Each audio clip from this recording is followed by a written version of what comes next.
조국하고 연결될 수밖에 없다는 것입니다. 조국이 나는 뇌물을 절대 받은 적이 없다 해도 조국 정경심은 경제 공동체 이와 같이 볼 수밖에 없게 돼버리거든요. 검찰 입장이 그렇다 이겁니다. 박 대통령이 이런 한 푼 받은 적이 없고 말로 무엇 하나 지시한 적도 없고 이름 한 글자 뗀 적도 없었는데 묵시적 정타, 정황상 그렇다 등등으로 해가지고 뇌물죄 적용했죠. 경제 공동체 검찰은 고발했고 그 중심에 있었던 이가 윤석열 검찰총장입니다. 지금. 그러니까 처음에 태블릿 PC 수사하고 대통령 탄핵 그 과정 시작할 때 수사에 들어갔던 이가 이제 검찰총장 지금 윤석열이거든요. 그러니까 그 윤석열 검찰총장의 시각으로 이것을 또 수사 들어간다면은 조국은 뇌물죄로 엮이기 쉬워요. 그러면 조국은 또 구속 대상이냐 아니냐 여기서 또 갈림길에 서겠는데 그렇게 되면 또 국민이 갈등이 막 일어날 겁니다. 한쪽에서는 구속하면 안 된다 조국 수호 외칠 것이고 또 한쪽에는 조국을 구속하라. 자 이렇게 되면은 또 청와대 민주당 또 개입 안 할 수 없죠. 한국당 개입 안 할 수 없고 그럼 청와대 민주당에서 조국 편을 듣는다. 그러면은 또 정권의 지지율은 또 내려갈 것이고 그러니까는 이 조국의 사태는 끝나지 않았다 이런 이야기입니다. 그런데 이제 정경심이 구속되냐 안 되냐 이것도 사실은 이제 확정이 없죠. 또 명재곤 판사 등장해가지고 정경심은 몸이 아프고 뭐 뇌종양 어쩌고 하면서 또 기각해볼 수도 있죠. 그러나 정경심 몸이 아프니 뭐 이런 거 진단서도 제출 못하고 있고 그런 걸로 그랬다가는 정말 명재곤도 운이 나죠. 그래서 우리가 상식선에서 본다면은 명재곤 판사한테 이번에 간다 하더라도 배당된다 하더라도 이번에도 기각한다는 말이 되겠냐 이건 우리가 이제 상식적으로 그렇게 생각할 수 있다는 것이죠. 그렇지만은 거기에 또 상식이 안 통하는 자리가 있거든요. 그런데 기각을 하면은 어떻게 되겠습니까? 기각을 하면은 기름을 붓는 게 되는 것이죠. 그렇게 되면은 결국 사법부도 타도 대상이 되고 그 여파가 이 정권에 바로 미친다는 것이죠. 그러면 강화문의 시민들이 쏟아져 나오게 될 겁니다. 그리고 관심이 없던 청년들까지 쏟아져 나온다. 이렇게 봐야 됩니다. 동력이 붙는 거예요.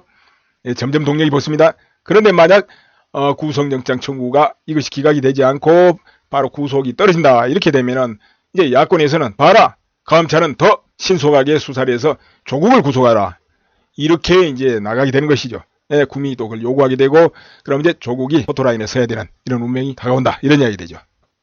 그렇기 때문에 앞으로 다시 전개될 이 조국 사태는 대적인 게 뭐냐면은 여기서 밀리면 안 된다. 이 절박감이 있거든. 그러니까는 조국만 잘라버린다 하면은 깨끗하다면 괜찮겠지만 그 상태가 아니고 조국이 밀리면은 결국은 이 정권이 밀린다. 이런 그 분위기가 있기 때문에 어떻게 하든지 검찰이 이리저리 회유도 하고 누르고 이렇게 해가지고 이걸 안정화를 도모하려고 하긴 할 겁니다. 근데 이게 이제 노골적으로 하기는 조금 곤란할 거예요. 그전보다는 조금 순화시키면서 하긴 할 것 같은데 바로 장외투쟁 이것을 통해 가지고 또 압박하지 않겠나 이런 생각도 해봅니다. 장외투쟁 장외로 나가는 겁니다. 장외 조국소 이러면서 또 그런 시기가 이어진단 말이에요. 그럼 한쪽에서는 노 조국 이렇게 하고 이어지고 이러면 또 국민이 쫙 갈라집니다.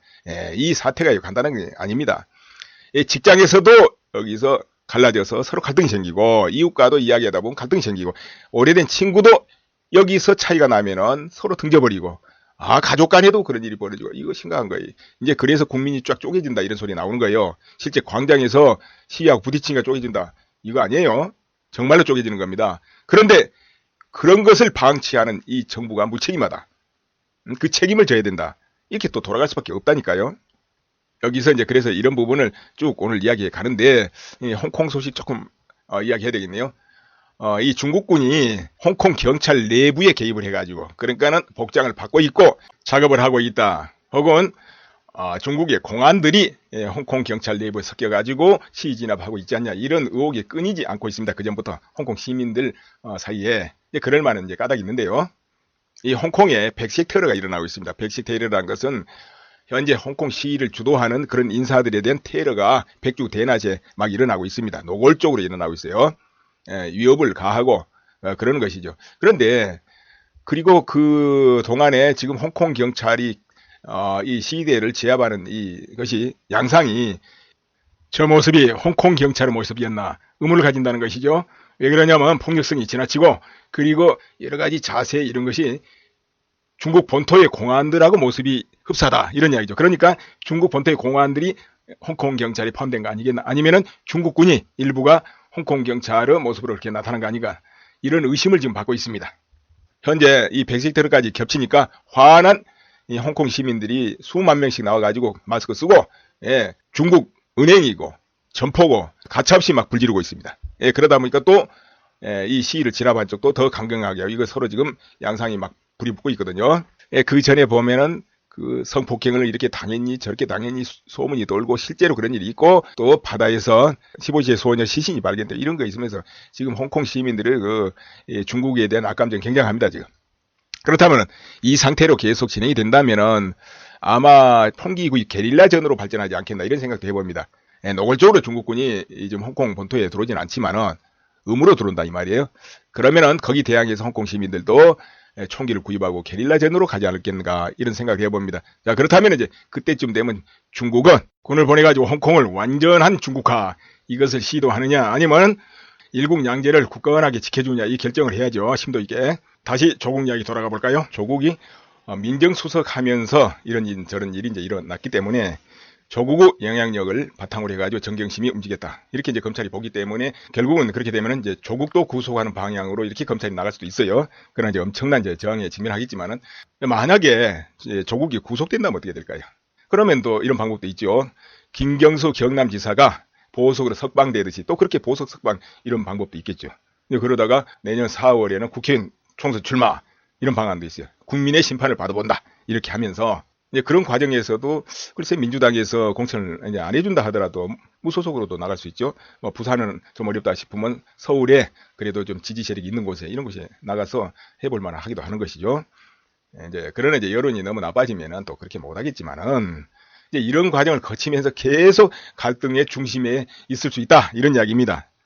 이럴 때 이제 또 여권에 민주당이 또 칼은 뭐가 하나 있습니다. 그건 뭐냐? 패스트 트랙도 강력하게 수사하라. 이제 그런 주문이 계속 들어가겠죠. 결국 이제 조국은 이렇게 하든 저렇게 하든 기소가 된다면 법정 투쟁하면서 내년 총선에 이제 나갈 수도 있다. 이런 이야기죠. 그런데 그러면은 글쎄 외국으로 출국하는 거 어떨까? 외국으로 출국하는 거. 그거는 좀 곤란하겠죠. 국민이 모두 들여다보고 있는데 출국하다 이게 좀 어렵겠죠. 또 뭔가 그런 낌새가 있으면 검찰이 피의자 전환 이러면서 또 출국 금지 해버릴 수도 있고요. 여권의 입장에서는 빨리 마무리해버리고 싶지만은 검찰의 수사가 계속되는 한은 이게 빨리 마무리될 수가 없다는 것이죠. 자, 이제 선거는 4월달이니까 바닥바닥 다가옵니다. 그러면 이제 민주당이나 청와대 선거 일단 얘기해야 되니까 여러 가지 방법을 이제 강구할 수가 있겠습니다. 그 방법의 하나가 또 박 대통령 석방 이런 카드도 좀 있겠고 김정은 답방 뭐 부산이든 제주도든 어디 답방 이러면서 또 분위기 띄우는 거 이런 것도 좀 있겠죠. 그런데 이제 지금 현재 눈앞에 있는 경우는 뭐가 있느냐면은 공수처 공수처 이게 지금 여야 첨예하게 지금 대립하고 있습니다. 그래서 여권에서는 국민의 야망이다 이걸 내시고 있고 야권에서는 독재의 길이다 이러면서 그걸 막아야 된다 이렇게 하고 있습니다. 사실 이제 공수처가 있어가지고 검찰도 때로는 수사하고 때로는 재판관도 수사하고 그렇듯 하지 않습니까? 왜냐하면 그쪽에는 지휘할 기관이 없으니까 그러다 보니까 무소불위다 이렇게 국민들이 여기고 검찰도 누군가 제어해야 된다 이런 게 있긴 있어요. 그런데 공수처가 생기면 혹될라도 혹을 또 붙이는 일이 벌어진다니까요. 너무 강력한 힘을 가지거든요. 그래서 이제 그렇게 됐을 때 그게 악용됐을 때 이거는 바로 독재의 전위부대가 될 수 있다는 것이죠. 이게 여기저기 높은 쪽은 꼼짝 못한단 말이에요. 그쪽에서 그냥 손대면 걸리니까 만약 공수처가 완전 중립이다 그렇게 되면 다행이라 할 수 있습니다. 그렇게 되면 국회든 청와대든 고위층들 그리고 검찰 법관 모두 그 공수처 수사에 타깃이 되는 겁니다. 여차하면은 그럼 위에 고위층들은 다 떨만합니다. 현재 한국 정치 풍도 이런 분위기에서 공수처가 중립이 된다. 이거 하늘에서 별이 떨어지길 바라야 되는 거 아니겠습니까? 안 되기 때문에 이거는 반드시 문제를 일으킬 수밖에 없다. 이렇게 보는 게 타당할 거예요.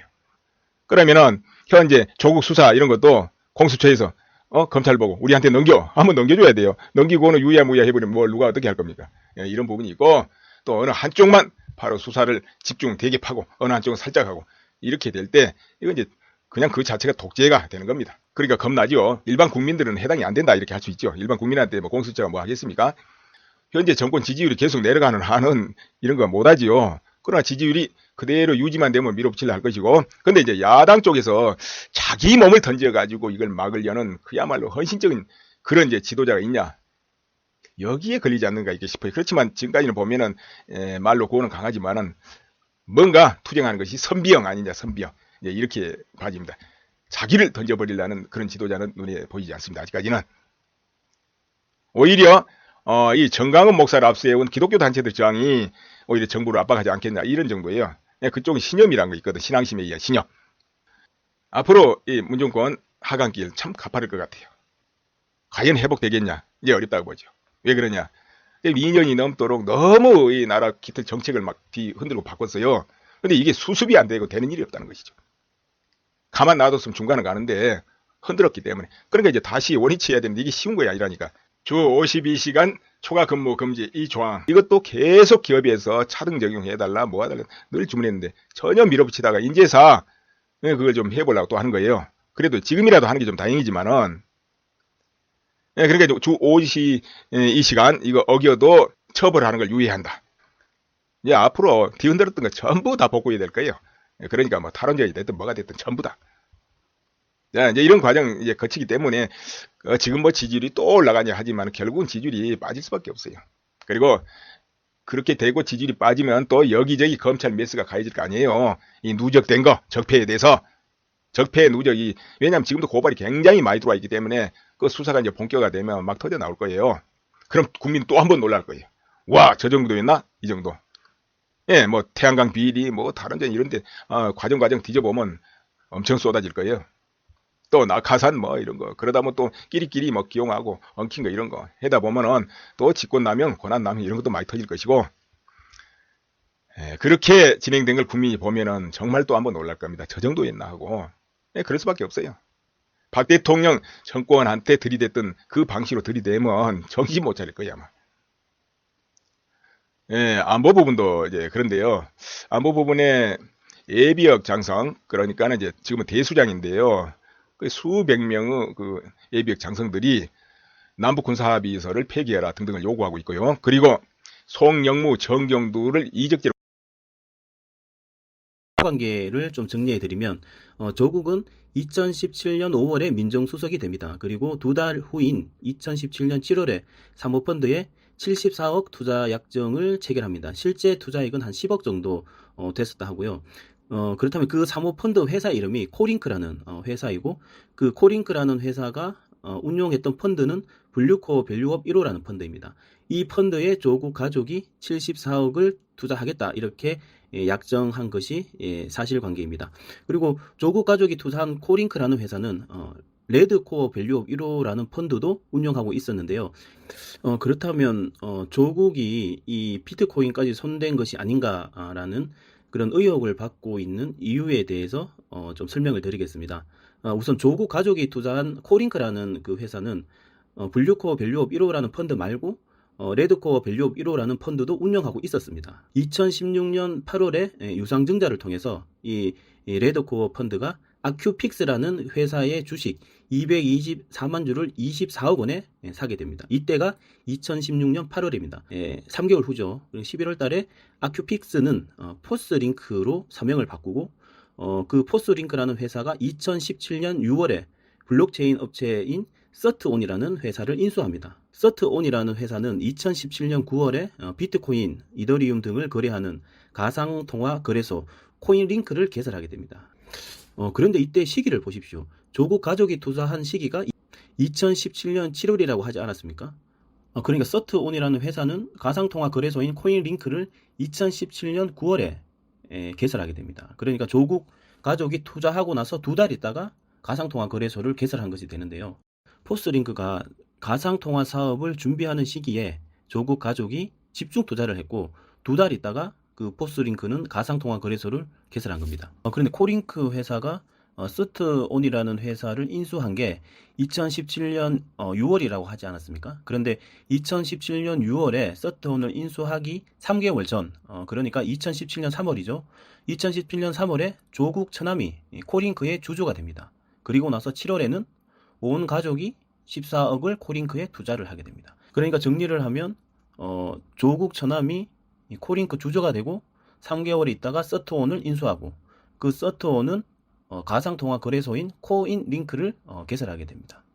그런데 희한하게도 조국 가족이 투자했던 7월 말에는 비트코인이 최저점을 찍고 막 반등하기 시작했던 시기입니다. 비트코인 가격을 보면 코링크 레드펀드가 포스링크에 투자할 당시 2016년 8월쯤에는 비트코인이 65만 원 정도 했었는데 포스링크가 가상통화 사업을 시작할 때인 2017년 9월 달에는 436만 원 했습니다. 그리고 11월 달에는 레드 펀드가 청산될 때인데 814만 원 정도를 했고 2017년 말에는 1860만 원까지 뛰었었습니다. 그런데 여기서 문제가 되는 것이 뭐냐 하면 레드 펀드가 2016년 4월에 설립될 때 2년 기한으로 설립이 됐습니다. 그렇다면 2016년 4월에 설립이 됐으니까 청산되어야 할 시기는 2018년 4월이라는 것이죠. 그런데 이 레드 펀드가 2017년 11월에 청산되었다는 겁니다. 5개월이나 남겨두고 미리 청산되었다는 것인데요.